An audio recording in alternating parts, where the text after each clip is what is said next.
Bem, boa tarde a todos e muito obrigada pela presença de todos vocês. Queria também agradecer a presença da professora Célia Arbore e do professor Marcelo Farias. Muito obrigada por aceitarem o convite de integrar essa banca de mestrado.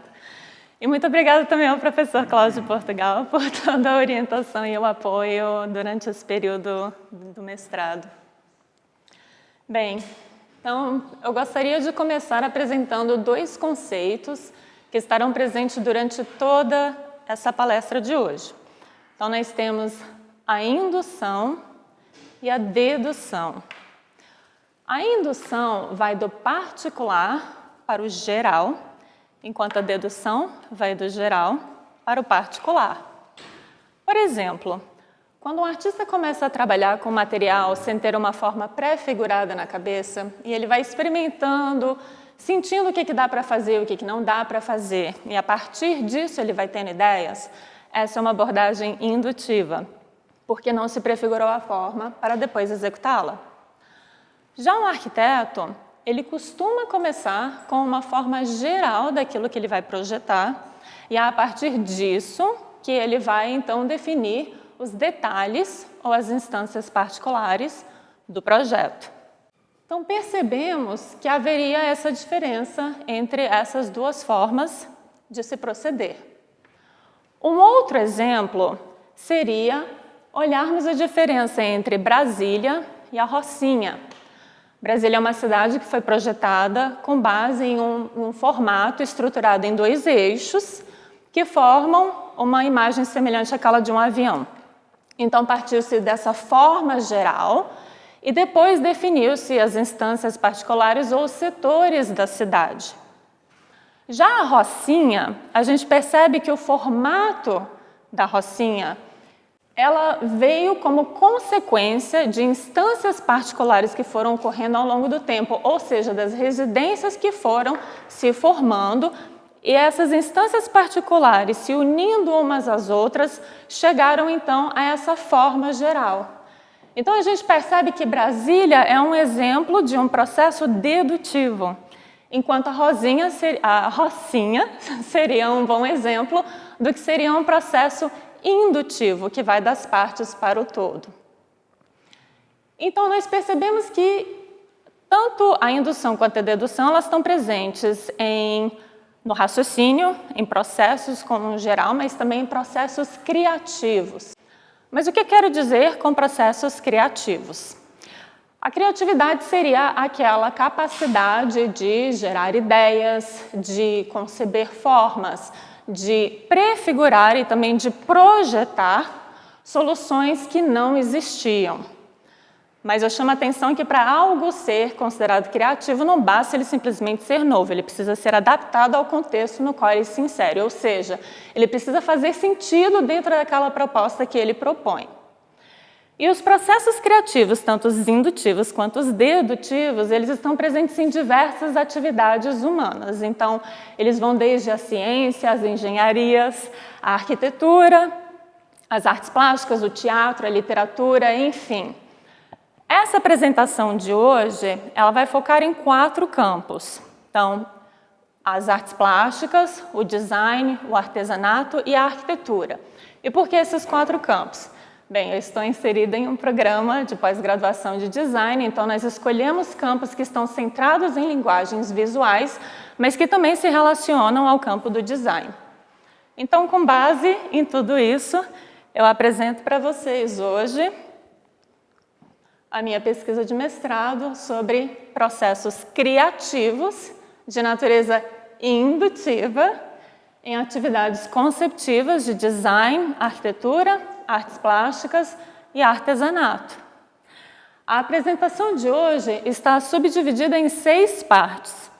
Então, primeiro eu vou mostrar para vocês 2 exemplos do quadro referencial teórico que ajudou a embasar essa pesquisa.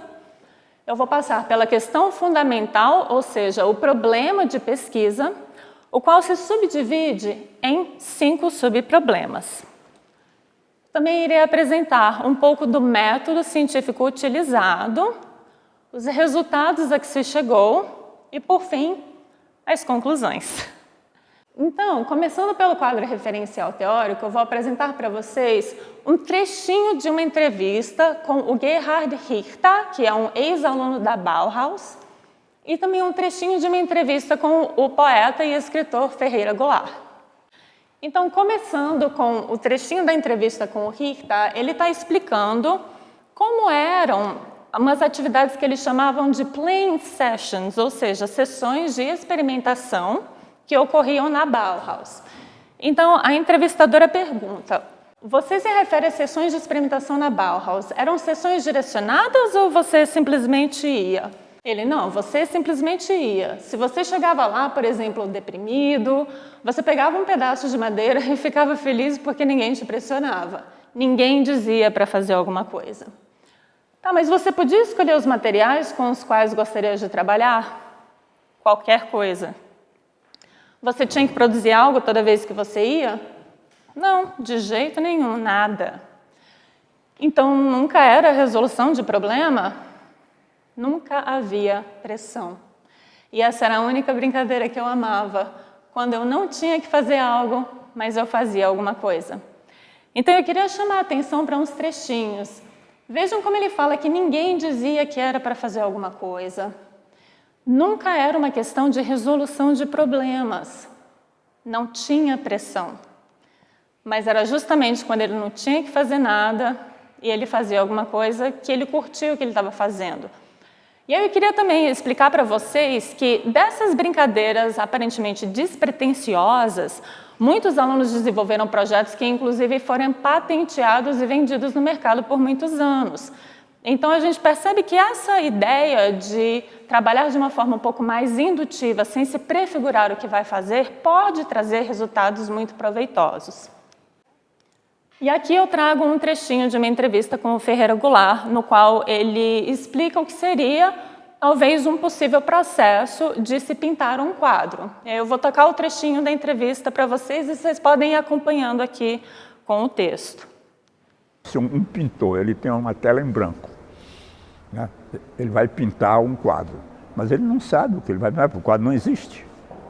Então a tela em branco significa probabilidade infinita do que vai acontecer ali, do que pode acontecer ali. Mas na hora que ele dá o primeiro traço, a primeira pincelada, ele reduz a probabilidade. Agora tem menos probabilidade, porque já tem uma coisa ali. Aí a segunda, à medida que ele vai fazendo, vai saindo do acaso, vai reduzindo a probabilidade e vai ficando necessário. Daqui a pouco só entra no quadro o que for necessário para ele. É ele que está determinando já, não é mais o acaso. Então aqui tem alguns trechinhos bem interessantes. Quando ele fala que o pintor não sabe o que ele vai pintar, que o quadro não existe, especialmente quando ele diz que existe probabilidade infinita do que vai acontecer, a gente percebe que o quadro não está prefigurado na tela mental do pintor. Então é um processo também bastante indutivo. E aí ele diz que na hora que ele dá o primeiro traço, reduz essa probabilidade. À medida que ele vai fazendo, ele vai saindo do acaso, vai reduzindo o rolê. E olha que interessante, vai ficando necessário. Chega um ponto em que só entra no quadro aquilo que for necessário para ele, é ele que está determinando já, não é mais o acaso. Então a gente percebe que começa a haver aqui uma mudança do modo mental. Ele está indo das partes para as partes sem ter prefigurado o quadro, mas chega um momento que, se começa a ficar necessário, a gente começa a notar uma pontinha de prefiguração.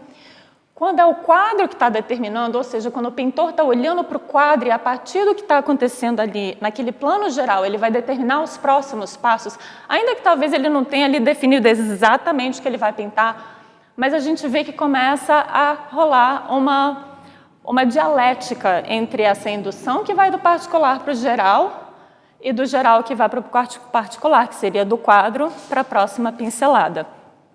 Então foram trechos assim que despertaram essa curiosidade de querer entender como se manifestam processos criativos de natureza indutiva em atividades conceptivas de design, arquitetura, artes plásticas e artesanato.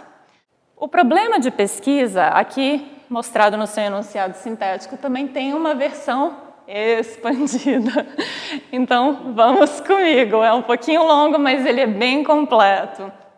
Então, o que revela uma investigação qualitativa na modalidade de estudo de reconhecimento a propósito de manifestações de processos criativos com características essencialmente indutivas, observáveis em fases conceptivas nas atividades profissionais de design, arquitetura, artes plásticas e artesanato, com especial atenção prestem bem atenção, número 1, momentos em que tais processos indutivos ocorram nas fases conceptivas, ou seja, geração de alternativas no design, geração de conceitos de partido na arquitetura e geração de ideias nas artes e no artesanato. Número 2, etapas e estágios observáveis em dinâmicas internas dos processos indutivos. Número 3, suas formas e características de expressão por meio de recursos físicos, imaginativos ou verbais. Número 4, os fatores potencialmente estimulantes ou inibidores, em que se incluem estágios preparatórios, disponibilidade de tempo, mecanismos de desencadeamento, recursos materiais e psíquicos, forças de trabalho e atributos do ambiente físico. E, por fim, número 5, as percepções de qualidade em termos de exuberância, adequação e criatividade, tanto dos resultados parciais ao longo do processo, quanto dos resultados finais ao término do processo, segundo os seus autores, e tudo isso com a intenção de buscar, descrever, analisar e sistematizar aspectos essenciais da natureza e da dinâmica interna desses processos indutivos. Então, a gente percebe que tem essas 5 partes do problema que eu destaquei para vocês. Esses são os nossos subproblemas que emanam deste problema fundamental da pesquisa, que são, subproblema 1, busca entender os momentos do processo conceptivo em que ocorre a indução, ou seja, quando ela ocorre. Número 2, buscamos entender como ocorrem os estágios e as etapas das dinâmicas internas desses processos indutivos. O número 3 seriam as formas de expressão, ou seja, que cara tem a indução quando ela ocorre. Número 4, os fatores potencialmente influenciadores, então tanto aqueles que estimulam quanto aqueles que inibem. E, por fim, a percebida qualidade dos resultados, ou seja, segundo esses profissionais, quando eles passam por esses processos indutivos, o que resulta disso? São resultados interessantes, são resultados inadequados? É isso que busca entender o subproblema 5. Então, essa pesquisa está baseada no método qualitativo, na modalidade descritivo-observacional de um estudo de reconhecimento. Algumas das técnicas de coleta de dados que foram utilizadas incluem entrevistas semi-estruturadas em profundidade com profissionais desses 4 campos relatados, mas também buscou-se fazer uma revisão de documentários e outras entrevistas pré-existentes. Fez-se reprodução de fontes primárias, ou seja, aqueles objetos aos quais eu tive acesso eu mesma, mas também aqueles por meio de fontes secundárias, que seriam livros, revistas e periódicos, por exemplo. E também uma revisão da literatura, tanto na internet quanto em arquivos, tal como bibliotecas e arquivos pessoais. Todos esses dados coletados foram analisados por meio de uma análise associativa de dados. E aí eu quero mostrar para vocês, rapidamente, na dissertação foi incluído um quadro metodológico da estrutura da pesquisa. Então, fazendo um zoom in, dá para perceber, eu quero mais é que vocês tenham uma noção geral de como está apresentado isso. Aqui em cima nós temos o objeto de estudo. Esses 2 quadros aqui mostram o enunciado, né, do problema fundamental da pesquisa, tanto o sintético quanto o expandido, e a gente vê que dele emanam esses 5 subproblemas que eu apresentei para vocês. Para cada subproblema, identificou-se os dados necessários, ou seja, as informações que a gente precisava buscar no mundo para tentar responder estes problemas. Identificou-se também as fontes dos dados, ou seja, onde a gente precisava buscar essas informações, assim como a técnica de coleta de dados, eu apresentei algumas para vocês já. E fez-se também uma série de indagações exploratórias adicionais, que seriam outras perguntas que ajudam a guiar o que a gente estava buscando para cada subproblema. E tudo isso, então, uma vez analisado, o objetivo era detectar o que a gente chamaria de padrões abstratos de associação, ou seja, tentando entender o que está por trás de tudo isso que se levantou. Então, eu vou apresentar para vocês agora os resultados da pesquisa organizado por subproblemas. Então, o subproblema 1, que buscou identificar os momentos no processo conceptivo em que ocorre a indução, percebeu-se que ela ocorre durante todo o processo conceptivo. Então, ele vai desde o início até o final, mas ele também ocorre anteriormente ao processo conceptivo. E o que eu quero dizer com isso? No design, por exemplo, geralmente se procede da seguinte forma: você determina o problema que você precisa resolver. E então você coleta informações, você passa por uma fase de pesquisa para entender quais são as necessidades do usuário. Uma vez que você entendeu tudo isso, é que você inicia então essa fase conceptiva de gerar ideias e possíveis soluções para o problema. Só que naquele momento em que o designer tem o primeiro contato com o cliente, e o cliente fala para ele o que ele gostaria que o designer projetasse, o designer já começa a ter ideias na cabeça. Imagens já começam a surgir naquele momento. Então, é bem possível que esse momento seja a primeira instância em que surgem aquelas faíscas de indução no processo criativo. Eu queria também apresentar para vocês uma questão de que, muitas vezes, mesmo antes do processo conceptivo começar, existe um ponto de partida dedutivo que muitas vezes se determina de uma certa forma como se fossem regras que você precisa determinar para um jogo antes que o próprio jogo possa começar. Então, por exemplo, aquela menção à entrevista com Gerhard Richter, que ele fala que na Bauhaus eles tinham esses momentos de ir para essa sala e ficar brincando que nem crianças com uma série de materiais que estavam disponíveis. A sessão em si apresenta um aspecto majoritariamente indutivo. Só que alguém planejou, alguém prefigurou essas sessões que seriam utilizadas para processos indutivos. Então, essa prefiguração, esse planejamento de como seria esse espaço, a disponibilidade dos materiais, pensou o todo daquele processo. Então, esse seria um exemplo de um V0, de um ponto de partida dedutivo, que então detona esse processo indutivo.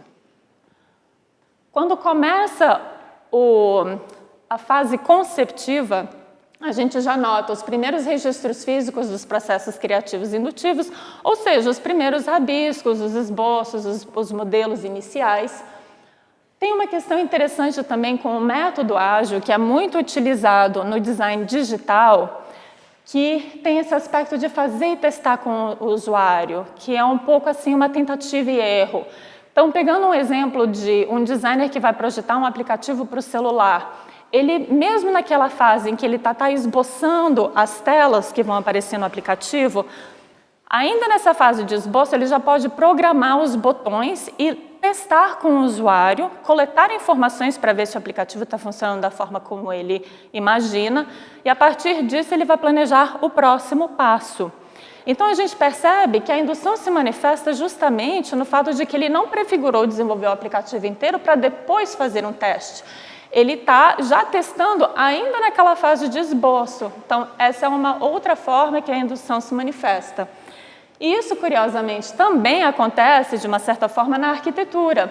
Por meio de estudos preliminares, às vezes os arquitetos apresentam ali as suas ideias iniciais para o cliente, e aí eles percebem se está tendo um alinhamento ou não com aquilo que o cliente deseja.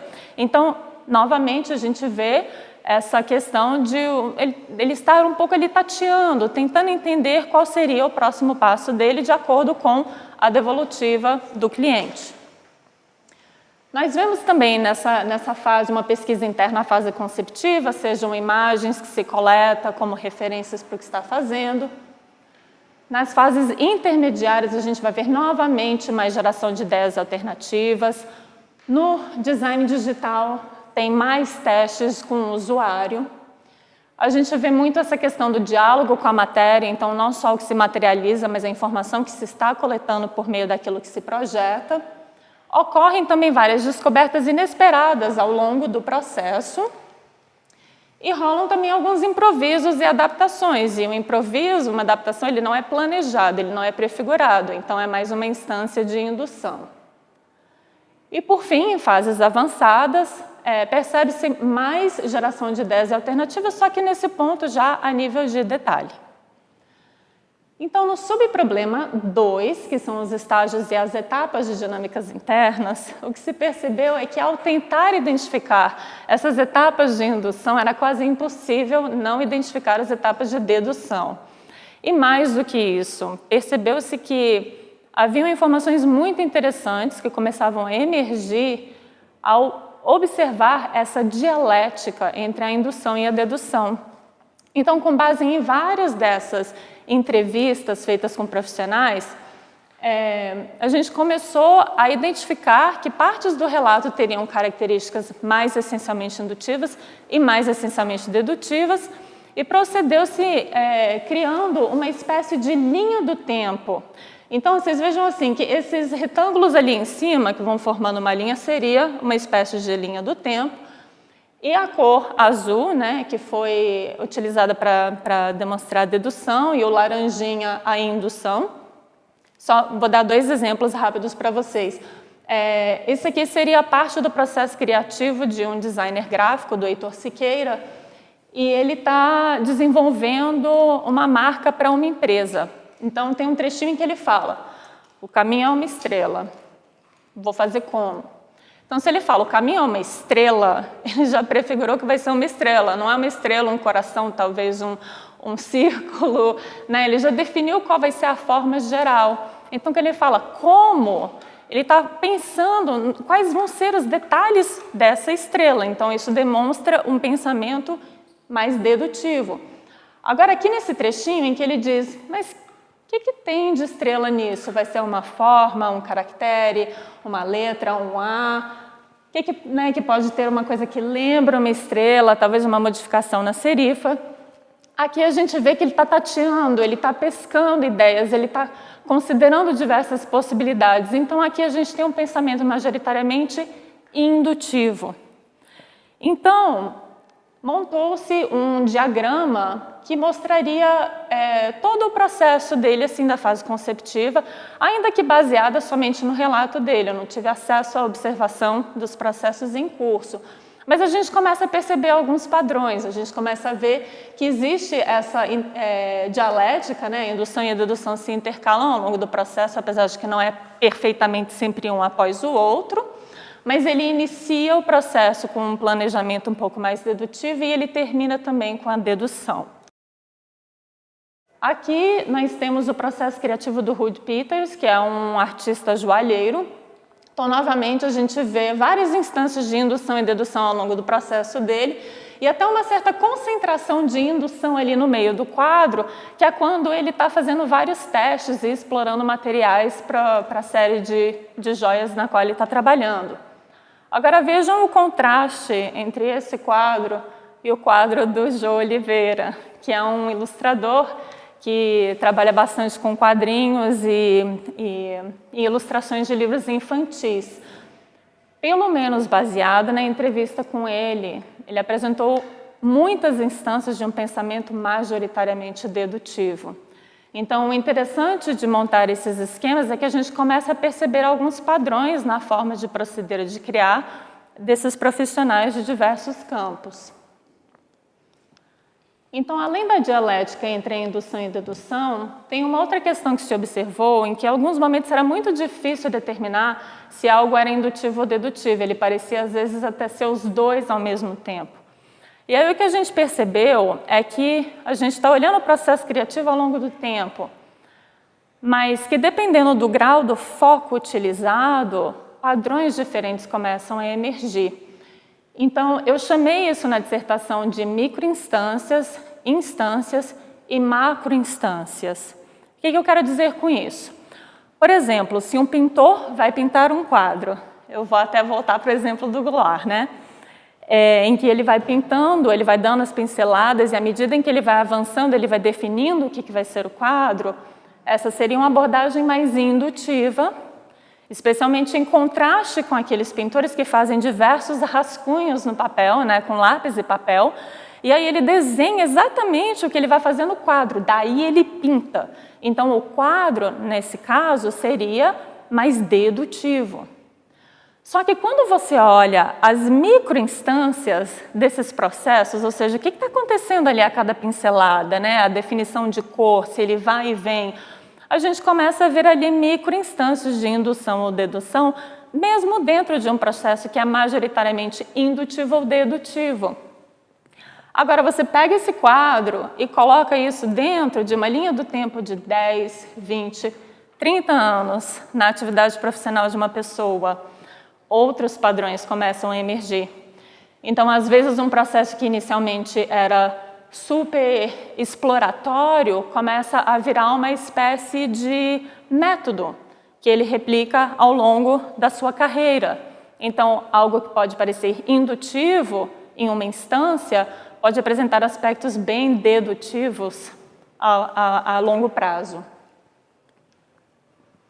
Então, seria algo mais ou menos assim, algo que é indutivo, mas tem microinstâncias que são uma mescla de indução com dedução. Aí eu também apresento alguns mecanismos de transição de etapas indutivas para etapas dedutivas. Só para dar um exemplo, seria quando a pessoa vai trabalhando, ela não tem necessariamente uma perspectiva de quando ela vai terminar uma série de pinturas. E ela vai pintando um quadro, pinta outro, pinta outro, pinta outro, pinta, pinta, pinta, pinta, até chegar um dia em que ela cansa e não quer mais trabalhar naquilo. Então, há um esgotamento de ideias. Mas isso é um pouco diferente de quando você planeja um certo tempo em que você vai fazer aquelas explorações, vai explorando, explorando, e aí chega aquele momento em que você tem que fazer um corte, você tem que tomar uma decisão. Então, a dedução naquele momento, ela termina ali o processo indutivo. Então, existem diversos mecanismos que ocorrem nessa transição de uma etapa para outra. E vale a pena mencionar aqui, por último, também vários relatos que ocorreram de sensação de desconforto, de insegurança, de frustração em etapas indutivas. O que faz muito sentido, porque se você não sabe aonde você vai chegar, você pode ter uma ideia, mas você não sabe qual é a forma que aquilo vai tomar no final. Então, são processos que causam um certo desconforto e frustração. Às vezes, no final do dia, você tem a impressão de que você trabalhou e não chegou a nada. Então, essa sensação parece ser muito comum nas etapas mais iniciais de indução, antes de ocorrer, talvez, uma coisa ali, que te dá uma ideia de um caminho, de um trilho para se seguir. Então, no subproblema 3, que buscamos identificar as formas de expressão da indução, seria, então, por meio de recursos físicos, tanto materiais, instrumentos e técnicas, mas também os recursos imaginativos e verbais, tanto por meio da fala quanto por meio da escrita.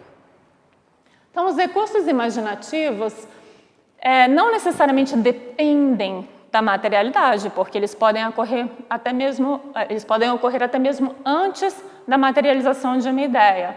Mas é importante destacar que a manualidade e a materialidade têm um enorme potencial de fomentar esses processos indutivos, como a gente vai ver daqui a pouco. E quanto a recursos verbais, muitas técnicas de criatividade foram desenvolvidas com base na técnica do brainstorming, que seria aquela técnica em que você gera um monte de ideias, até mesmo geralmente junto com outras pessoas em uma sala, todo mundo vai falando as suas ideias e pegando carona na ideia um do outro. Em uma segunda etapa, você passa essas ideias por um processo de seleção e avaliação. Mas muitas dessas técnicas de criatividade que advêm do brainstorming, eles utilizam recursos visuais, né? Desenhos, modelos, etc. E às vezes, dependendo da situação, é muito mais rápido se falar a ideia do que desenhar a ideia. Então também é importante destacar que é importante nesses momentos indutivos que as ideias fluam sem restrição. Então, ainda que se esteja trabalhando com recursos visuais, os recursos verbais podem ter um valor muito grande de apoio. E quanto aos recursos físicos, a escolha de materiais, de ferramentas ou técnicas, às vezes estão baseadas no tipo de trabalho que é desenvolvido, mas há também instâncias em que as preferências realmente são escolhas pessoais.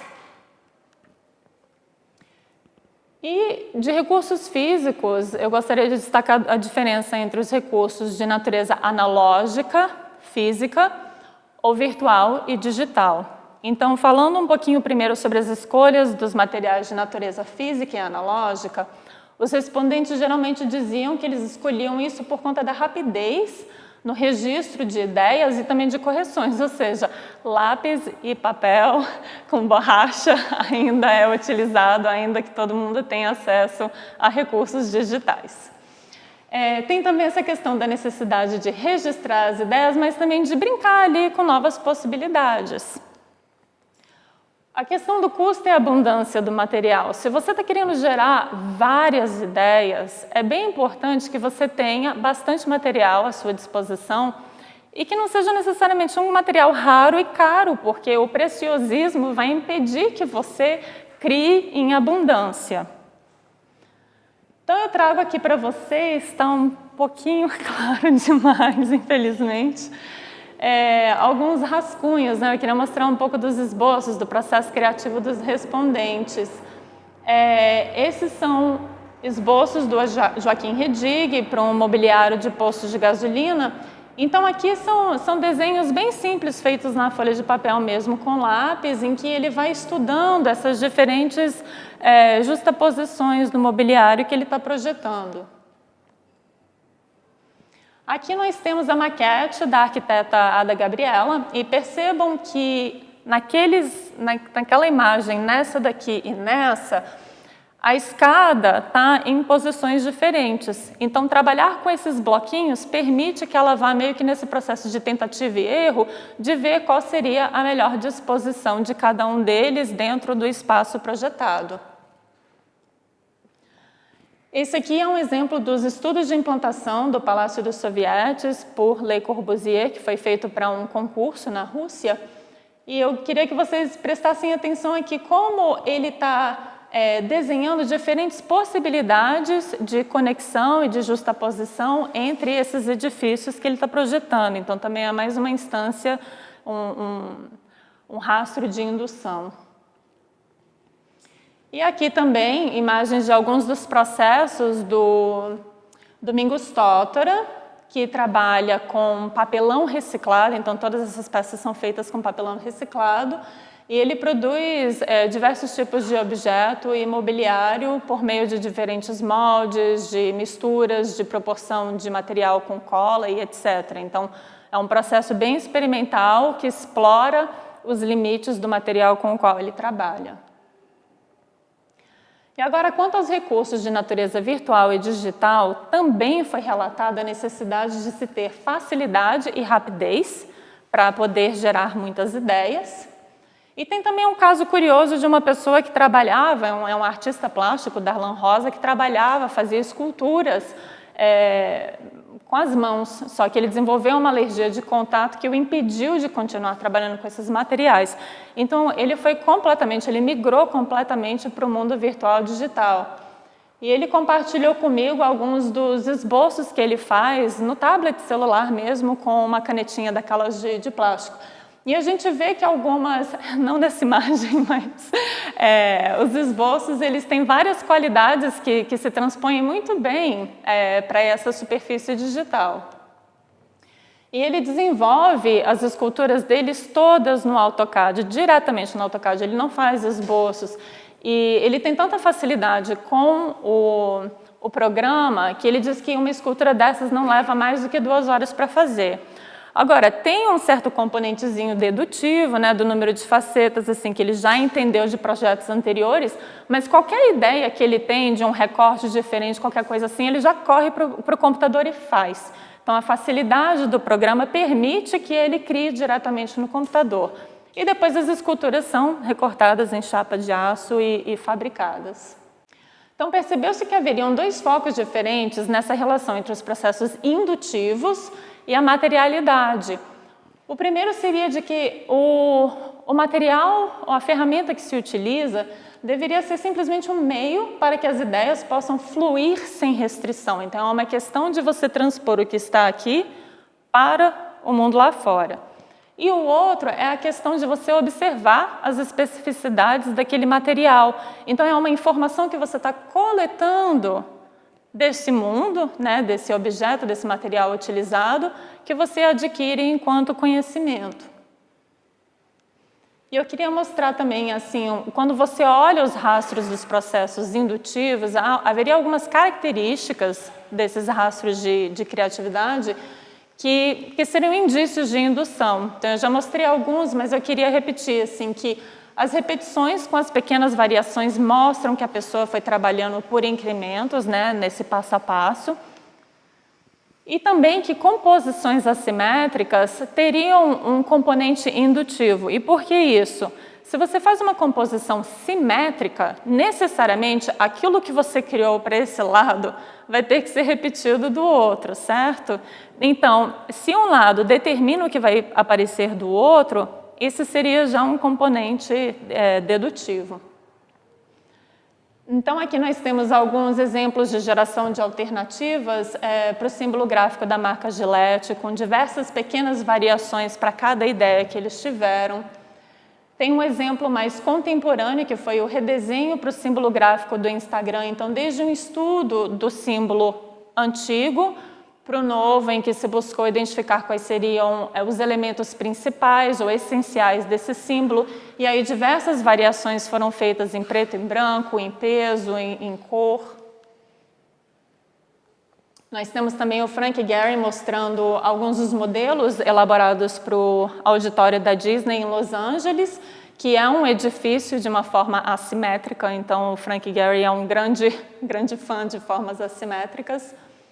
E alguns colares desenvolvidos pela Miriam Papalardo, em que a gente percebe que nos 3 primeiros colares são pequenas variações de distância, de número, de comprimento, mas aquele último colar ali à direita, ele foi elaborado a partir de um desses componentezinhos que, ao invés de ser fechado, ela continuou essa forma, abrindo dessa maneira até formar o colar. Então, ele foi, de uma certa forma, elaborado a partir do desenho dos colares à esquerda. E alguns esboços bem antigos do Darlan, ainda feitos na época em que ele trabalhava mais com papel e canetinha, que a gente vê também repetições de forma e explorações ali em pequenos incrementos. Então, dos fatores potencialmente influenciadores, haveriam 7, que seriam os estágios preparatórios, mecanismos de desencadeamento ou restrição, materiais, ferramentas e equipamentos necessários, energia psíquica e grau de preparação mental, disponibilidade de tempo, qualidade e atributos do ambiente físico e força de trabalho. Então, quanto aos estágios preparatórios, 3 se destacaram, que seria uma questão de inicialização na manualidade, então seja mesmo nas aulinhas na infância até na fase adulta, na faculdade, é importante que as pessoas tenham esse acesso para poder explorar tanto os processos analógicos físicos quanto os virtuais digitais. É uma questão de repertório, né? As ideias elas não vêm do nada, elas vêm de muita informação que você acumulou ao longo dos anos, mas, além disso, também as próprias pesquisas de referências visuais naquele momento. Então, não é só o que você traz consigo do passado, é também aquilo que você busca no presente. Então, os mecanismos de desencadeamento ou restrição, os que potencialmente estimulam seriam, curiosamente, algumas restrições inerentes ao próprio projeto ou à área profissional. Então, como o Frank Gehry fala, na arquitetura tem muita coisa que não depende de mim. Existem políticas, né, estruturas que precisam ser projetadas, legislação que eu preciso seguir, mas tem ali 15% do processo onde eu posso soltar a minha criatividade. Então, a restrição, ela seria algo que induz, algo que detona esse processo indutivo. Às vezes a restrição é criada pelo próprio profissional, então como aquela regrinha que você determina antes de você começar um projeto ou uma obra de arte. E o que potencialmente inibe seriam as restrições em momentos inadequados, então talvez um pensamento muito dedutivo que começa a julgar ideias quando você deveria estar gerando ideias, é algo que inibe os processos mais expansivos. Repetições de solução passada, quando você traz uma coisa que já foi prefigurada e não necessariamente, né, se encaixa no que você está fazendo ou que impede que você explore outras possíveis soluções. Projetos percebidos como muito amarrados seriam geralmente quando o cliente pede uma coisa muito específica e não quer que você realmente projete algo, que você não vá além daquilo que ele mesmo prefigurou. Isso impede que o profissional possa ter uma fase indutiva mais prolífica. E, por fim, também orçamentos muito restritos. Às vezes, isso pode ser um estopim de criatividade, mas em algumas instâncias isso também impede que você considere uma gama grande de soluções. Quanto aos materiais, a gente já viu um pouco sobre isso, é importante, eles auxiliam quando eles ajudam você a pensar de forma visual e não por meio de palavras, né? Estamos falando de campos que são centrados em linguagem visual. Também é importante quando eles oferecem velocidade e facilidade no registro das ideias, quando eles facilitam essa experimentação na base de tentativa e erro e quando há grande disponibilidade de material. Agora, eles inibem quando a pessoa não tem domínio da ferramenta e ela passa a focar no que ele consegue fazer com a ferramenta ao invés de realmente deixar as ideias fluírem sem restrição. É interessante também que o próprio processo de digitalização de um computador, né, aquilo que se consegue fazer no computador nem sempre corresponde àquilo que você faz no manual. Então é interessante também manter isso em mente, porque às vezes pode ser interessante começar realmente no papel antes de ir para o computador. Não necessariamente em todos os casos, mas quanto à energia psíquica e grau de preparação mental, é muito importante ter paciência para lidar com os erros e incertezas, porque se você não sabe onde você vai chegar, é muito provável que você vai ter que lidar com isso ao longo do caminho. Então, se você está num processo de descoberta, é essencial que a pessoa também tenha um certo nível de curiosidade pelo que ela está fazendo. É muito bom quando não se sente pressão para poder realmente gerar ideias, ter um certo nível de privacidade, porque muitas das ideias que são geradas não são boas, então não é legal ter alguém ali julgando o seu trabalho enquanto você está em um momento de uma certa forma mais vulnerável. E ter também concentração, foco e um modo mental tranquilo, né, para se divertir e deixar a coisa fluir. E o que inibe? Bom, claramente, ter medo de errar. Os processos indutivos envolvem erro, então, se você tem medo de errar, você vai dar aquela resposta óbvia que está todo mundo esperando. E se apegar à primeira opção concebida. E esse aqui é interessante porque às vezes a gente pode pensar que é uma questão de preguiça, né? Você gerou uma ideia que tá bom, vamos com ela mesmo. Mas não é sempre esse caso. Às vezes as pessoas se apaixonam pela primeira ideia que parece resolver aquele problema. E ela tenta gerar outras ideias, mas ela não consegue porque ela volta, mas e essa daqui era tão legal, não dá para ir com ela? Só que não quer dizer que essa primeira ideia seja a melhor. Então, ter um certo cuidado com esse apego emocional àquilo que você cria, para que isso não impeça você de gerar mais possibilidades de solução. Quanto à disponibilidade de tempo, gente, processos indutivos demandam tempo. Você não sabe onde você vai chegar.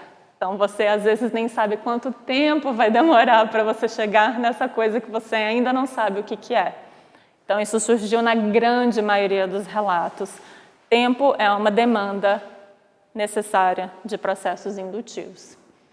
Então, o processo de incubação, de ficar ali meio bobo, pensando na vida, que permite que ideias mais inconscientes possam emergir, é, por natureza, um processo mais indutivo. Então, processos de incubação são muito bons para também se aproveitar esses tempos ociosos em que você tem entre uma coisa e outra.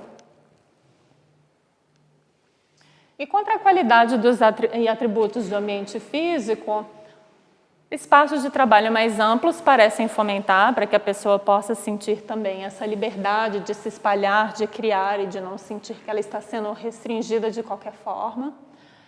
Ter fácil acesso aos recursos materiais, então quando as ideias surgem para que você já possa ir materializar, é bom que isso já esteja ali disponível para o uso. Então também sentir essa liberdade de não se preocupar demais, por exemplo, o Domingos Tottera falou de não ter que se preocupar se vai cair massa de papelão no chão, né? Quando ele está criando, foca no que ele está criando e não se o ambiente de trabalho está alinhado.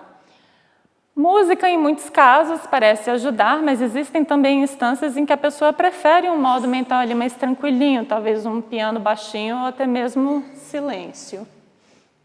E os espaços para processos de incubação, é bom que eles tenham um pouco de tranquilidade, de conforto e também, às vezes, acesso a referências randômicas, tal como uma biblioteca, uma livraria com opções interessantes que você nunca leu.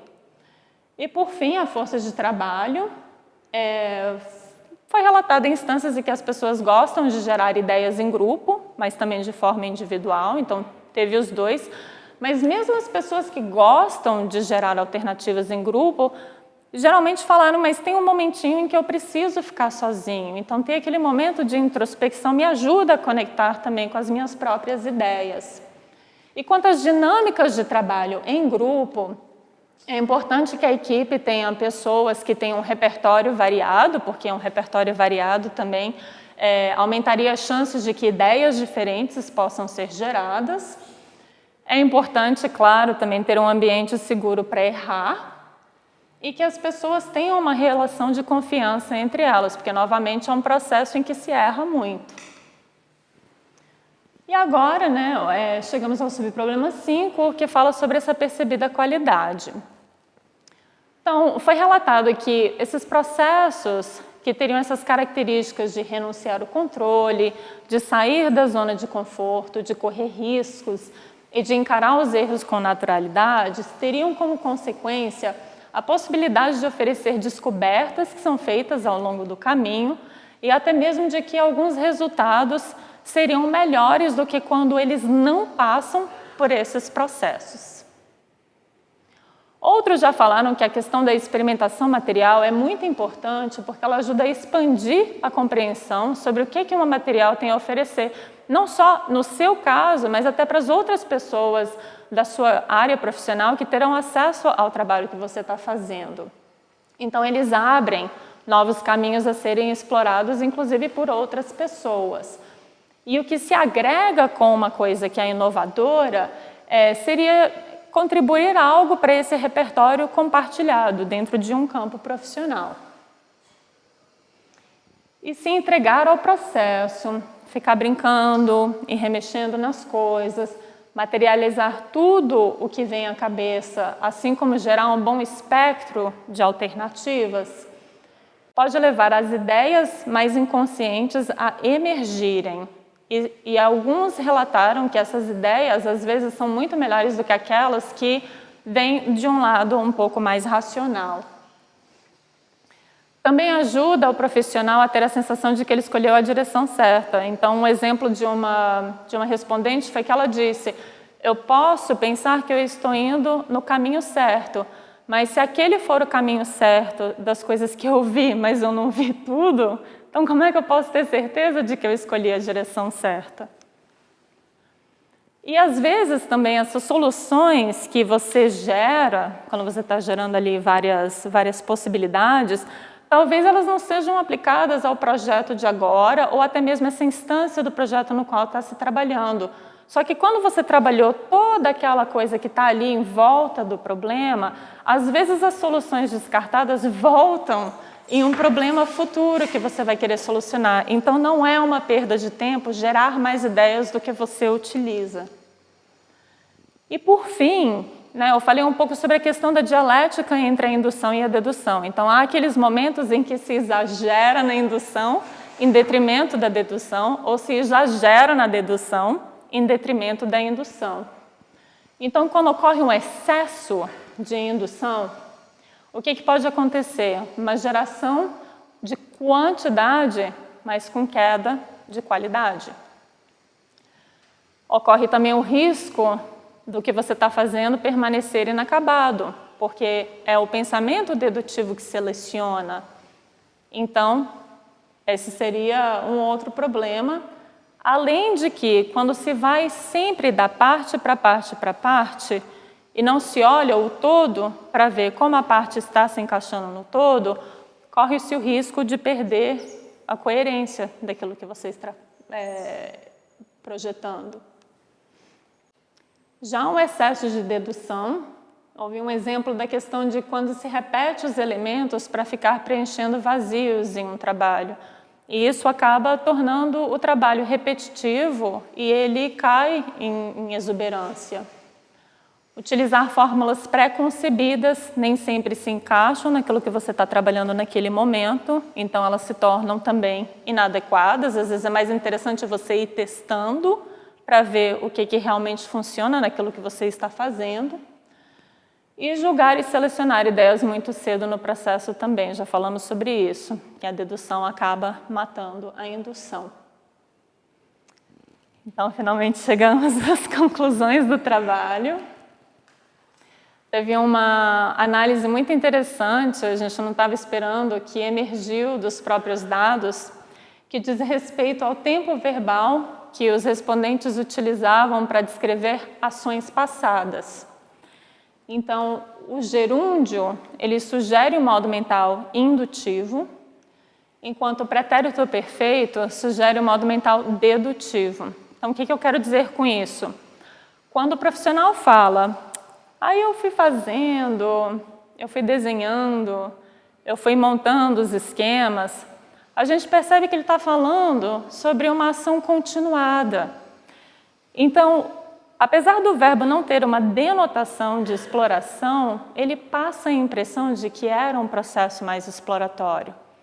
Em contraste, se ele fala, aí eu desenhei, aí eu montei o quadro, aí eu fiz isso, a gente percebe que é uma ação fechada em si, que dá a impressão de que a pessoa já sabia o que ela ia fazer antes dela começar. Então, essa correlação não é necessariamente absoluta, só que houve uma correspondência muito grande. Então, concluiu-se que cruzar o tempo verbal com o modo mental ajudaria a indicar em que momentos haveria uma maior probabilidade de indução ou de dedução. E daí uma análise mais detalhada poderia confirmar se de fato ocorreu um processo indutivo ou um processo dedutivo. Bem, a indução, ela aumenta as chances de fazer novas descobertas. E eu acho que essa seria talvez uma das grandes contribuições que a indução traz para o processo de ideação. Essa característica da indução de ser expansiva permite que a gente vá além daquilo que a gente já conhecia. Então, é justamente essa intercorrência das coisas exteriores e do acaso que permite que se vá além daquilo que você pensou racionalmente. Mas, ao mesmo tempo, é a dedução com as suas características mais racionais, de filtragem, de organização, que permitem que a gente consiga tirar maior proveito desses momentos de exploração. São eles também que permitem que a gente consiga fazer sentido de um amontoado de ideias que foram geradas. Então, a gente percebe que a indução e a dedução, nesse sentido, de se complementarem, é um aspecto muito importante da gente levar em consideração. Então, eu queria terminar essa apresentação de hoje com a seguinte conclusão. Então, nós temos esses processos indutivos e os processos dedutivos. Não é uma questão de um ser melhor do que o outro. Acho que é uma questão da gente buscar um equilíbrio entre os dois modos mentais para tentar tirar o melhor proveito que cada um tem a oferecer para que a gente consiga ter mais exuberância nos nossos processos criativos. Muito obrigada.